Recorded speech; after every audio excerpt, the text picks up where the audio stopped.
First time I walked into this bathroom, it smelled like 40 years of nobody, damp plaster, old iron, a little bit of mouse. The window was painted shut. The floor had a soft spot near the tub that made my stomach drop when I stepped on it. And every single person who'd looked at this house before me said the same thing about this room. Gut it, tear it all out, start over. The realtor said it. The inspector said it. The couple who almost bought the place last spring, they walked in here, took one look at the pink tile and walked right back out. Everyone said, tear it down. But I stood in the doorway that morning, coffee going cold in my hand, and I looked at that tile, real ceramic, set by hand. Somebody spent 2 days on their knees getting those lines straight in 1954, and I thought, no, not this one. So here's what I told the owner. $6,200 in about 5 weeks, and I'll give you back the bathroom this house was born with. Better than new. A full gut would have run him 11 grand and it would have made this house forget where it came from. Let me show you how we saved her. This house went up in 1953. Little Cape out past the river, built by a returning GI named Harold with a bank loan, and from what I can tell, a lot of help from his brothers. I found his name penciled on a stud later. I'll get to that. The bathroom was original, almost untouched. That pink tile. Everybody thinks of pink as some cheap 80s thing. But this was mid-century pink, warm and soft, the color they called Ming Rose back then. Cast iron tub. A little wall sink on chrome legs. Harold's family lived here until the 90s, then it went to a nephew who rented it out. Then it just sat. 15 years empty. Empty houses die slow. Water gets in, nobody notices. And the rot does its work quiet. Nobody's running the heat, nobody's opening a window, nobody's catching the little drip under the sink before it becomes a big problem. That soft floor by the tub? That was the story of this whole room, written in slow motion over 2 decades. But the tile held. I want you to remember that. The prettiest thing in the room was also the toughest. I always start by opening things up before I decide anything. You can't plan a job by staring at a wall. You got to get behind it. A wall lies to you from the front. It'll look perfect and be rotten as an old apple 3 inches deep. So before I quote a single dollar, I open a hole and I look. So I pulled the vanity, cheap thing a tenant put in during the 80s, particle board swollen up like a sponge. That one was garbage, no love lost. And behind it, down low, where the sink drain ran, that's where I found the water damage. The drain had been leaking a slow drip for probably 20 years. Not a burst, not a flood, just a drip. Long enough to turn the subfloor to sponge and start climbing up the base of the wall. That's the thing about water. It's patient. A pipe that lets go all at once, you find that in a day and you fix it. It's the drip that ruins a house because a drip's got all the time in the world and nobody's watching. Now here's where you make your first real decision. The tile on that wet wall, I could feel it was drummy. You knock on tile and good tile sounds solid tight. Bad tile sounds hollow like a drum. That hollow means the mortar behind it has let go of the wall. About a 2-foot section down by the floor had come loose that way. Most guys, they hit one drummy section and that's their excuse. So, well, we got to take it all down now. No, you don't. I marked that bad section with blue tape, 2 feet wide, maybe 18 inches up. Then I went over every square foot of the rest, tapping with my knuckle, listening. The whole rest of that wall, floor to ceiling, rang solid, rock solid. Original mortar bed, 1.25 inches thick, packed over metal lath. You don't get that anymore. Nobody sets tile in a full mortar bed today. It costs too much in labor. They glue thin tile to a board and call it done. Harold's tile guy did it the hard way, the right way the first time. So the plan wrote itself, save the good tile. That's the whole ball game. Everything else on this job served that one idea. I opened up the wet wall, careful, and I mean careful. I was cutting around tile I wanted to keep, so I went in with a multi-tool, an oscillating blade, not a sledge. I scored the grout line first, real shallow, then worked the blade in behind the loose section so I was prying the dead tile off and never laboring against the good tile next to it. Took me a whole afternoon to do what a demo crew does in 10 minutes, but a demo crew swinging a hammer would have cracked 40 tiles doing it. I cracked 3, and I saved those 3 pieces too in a bucket because broken tile that matches is still gold for patching a corner later. Behind the wall, the framing told the real cost. 2 studs at the bottom were punky, soft, gone at the base, so I could push my thumb into them like wet cardboard. The sill plate under them, that's the horizontal board the whole wall stands on. that had rot running about 4 feet along it, and the subfloor, like I said, spongy for about a 3-foot circle around the drain. Damage-wise, I figured maybe $900 in materials to make it all right. Framing lumber's cheap. A stud's a few bucks, times the expensive part. My time going slow and careful, but here's the thing nobody tells you. That's still a fraction of a gut. Because a gut throws away the good with the bad. It's a lazy man's insurance policy. Tear it all out so you don't have to think about which part's actually broken. I only had to fix the bad. $900 in wood against $11,000 to erase the whole room. That math's not close, and when I got the plaster off that lower wall, there it was. Harold's pencil. H. Verncombe, June 53, written right on the stud in a careful hand, a man marking the wall of the house he built for his family, never figuring some stranger to be reading it 70 years on. Somebody built this right the first time. My job is to not be the guy who ruins it. All right, so now I'm into the bones. And this is where you go slow and you go honest. That rotten sill plate and those 2 bad studs. You can't just nail new wood to bad wood. The rod will walk right into your new lumber, and you'll be back in 5 years. You got to cut back to solid. So I took a chisel, my grandfather's chisel actually, the one with his initials filed into the handle, and I pared into that sill until the wood turned from brown and crumbly back to clean and blonde. And here's the trick. Clean wood, you hit it with a chisel and it fights back. It wants to stay whole. Rot just gives up, peels away like paper. When the wood starts fighting the chisel, that's where you stop cutting. That's your line between dead and alive. I sistered in new studs. That means you bolt a new full-length stud right alongside the old one so they share the load, like a splint on a leg. Pressure treated at the bottom, where it's near the plumbing, in case there's ever moisture again. Regular fur up top where it's dry. And I scarfed in a new section of sill plate, which is a fancy word for cutting a long, angled joint instead of a straight one, so the new wood and old wood locked together. Over a long overlap, a straight butt joint's got one face touching, an angled scarf's got a foot of surface gripping, holds better, spreads the load, and it won't telegraph a crack up through the finish later. Now here's my honest mistake on this job, and it cost me a day.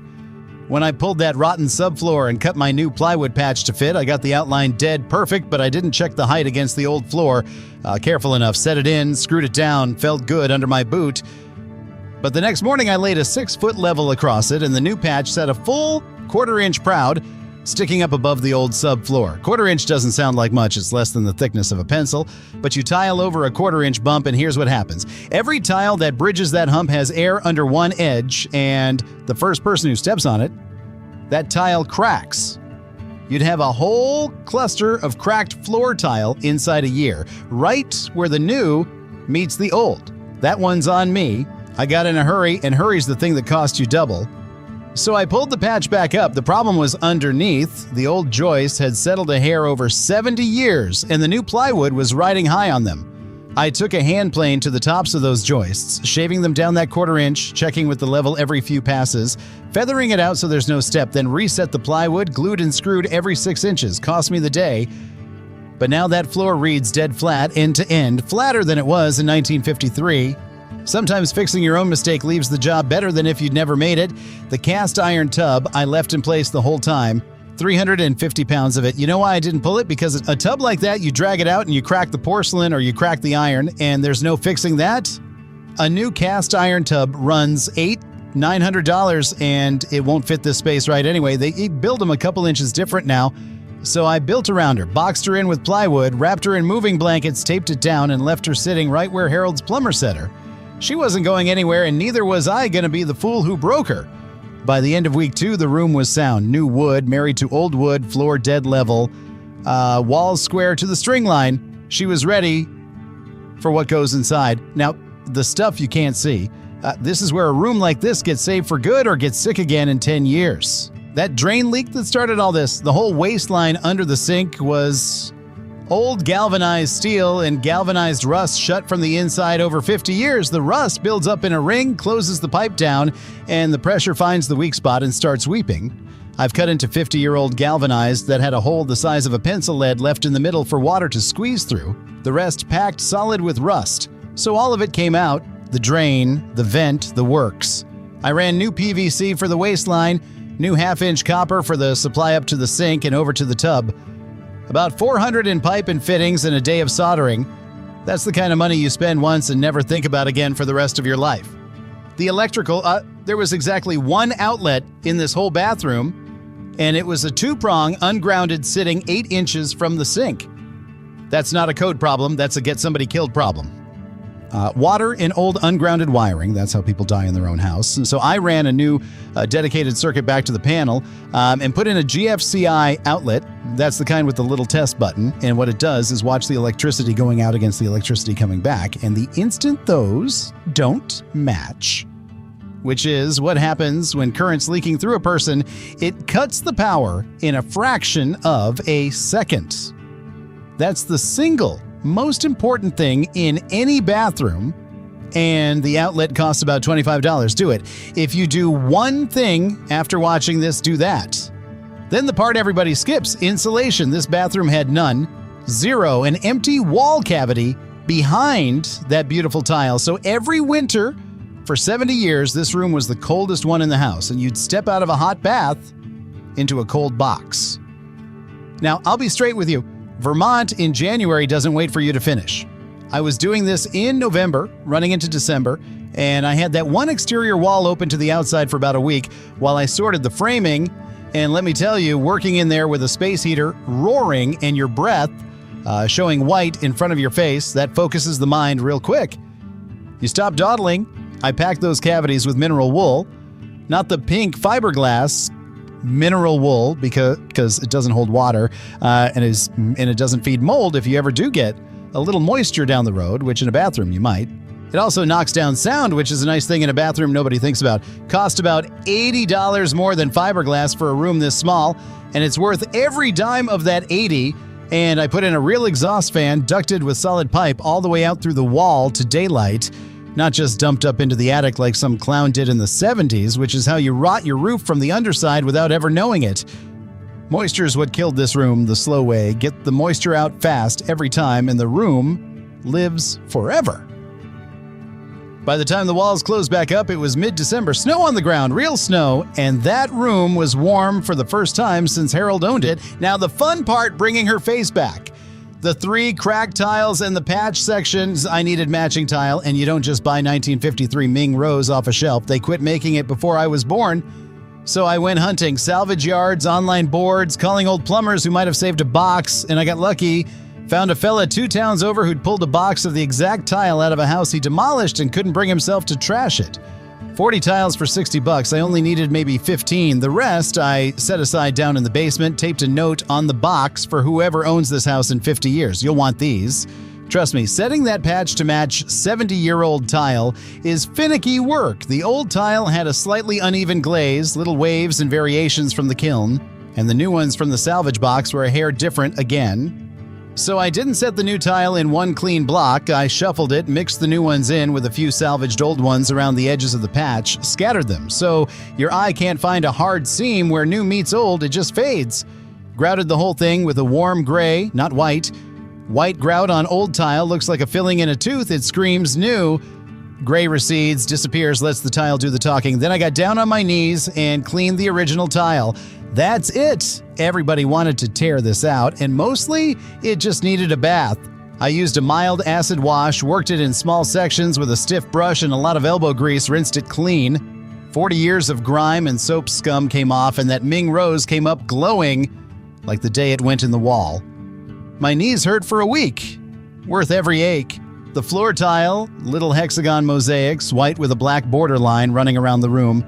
That was all original and all sound once I'd fixed the subfloor under it. A few loose pieces at the edge of the patch I reset in fresh thin set, cleaned it the same way as the walls, raked out the old cracked grout, and regrouted the whole floor. Good as the day Harold's brothers laid it down on their knees. For the vanity, I didn't want some modern box from a catalog. It'd fight everything else in the room. So I took an old oak dresser I had in the shop, solid piece, cut the top out for the sink to drop in, sealed the raw wood inside and out against water with 3 coats, and set a piece of honed marble on top that I got as a remnant off a countertop job for $90. Honed, not polished. Polished marble in a bathroom shows every water spot. Honed's got a soft matte finish that forgives you chrome faucet, simple, cross handles, the kind that matches the era. And I rehung the original medicine cabinet, the little recessed one built into the wall with the beveled mirror. Cleaned the chrome frame, replaced a cracked glass shelf for $4. That cabinet's the same one that reflected Harold's shaving in 1953. I wasn't about to throw that in a dumpster. Light. The old fixture was a sad little frosted globe over the mirror, throwing shadows straight down under your eyes. I found a pair of chrome sconces, reproduction but honest ones, good weight, and put one on each side of that mirror. Light on both sides of your face, no shadows so you can actually see to shave or do your makeup. That's how you light a mirror, and somehow every builder in America forgets it and slaps one light straight overhead. Let me walk you through her now. You come in off the hallway, and the first thing that hits you is the warmth. Not temperature, though it's warm now, too. Warm for the first time in 70 years. I mean, the color. That Ming rose tile running up the walls, glowing soft under the sconces, and it doesn't look old, and it doesn't look fake new. It looks like it's always been here, because it has. Most of it's the same tile that man set in 1954. The floor, those little white hexagons with the black border dead level now, catching the light off the window. The oak dresser vanity with the honed marble top. Warm wood against the pink, and that beveled medicine cabinet above it, throwing the whole room back at you, soft around the edges, the way old mirror glass does. And the tub.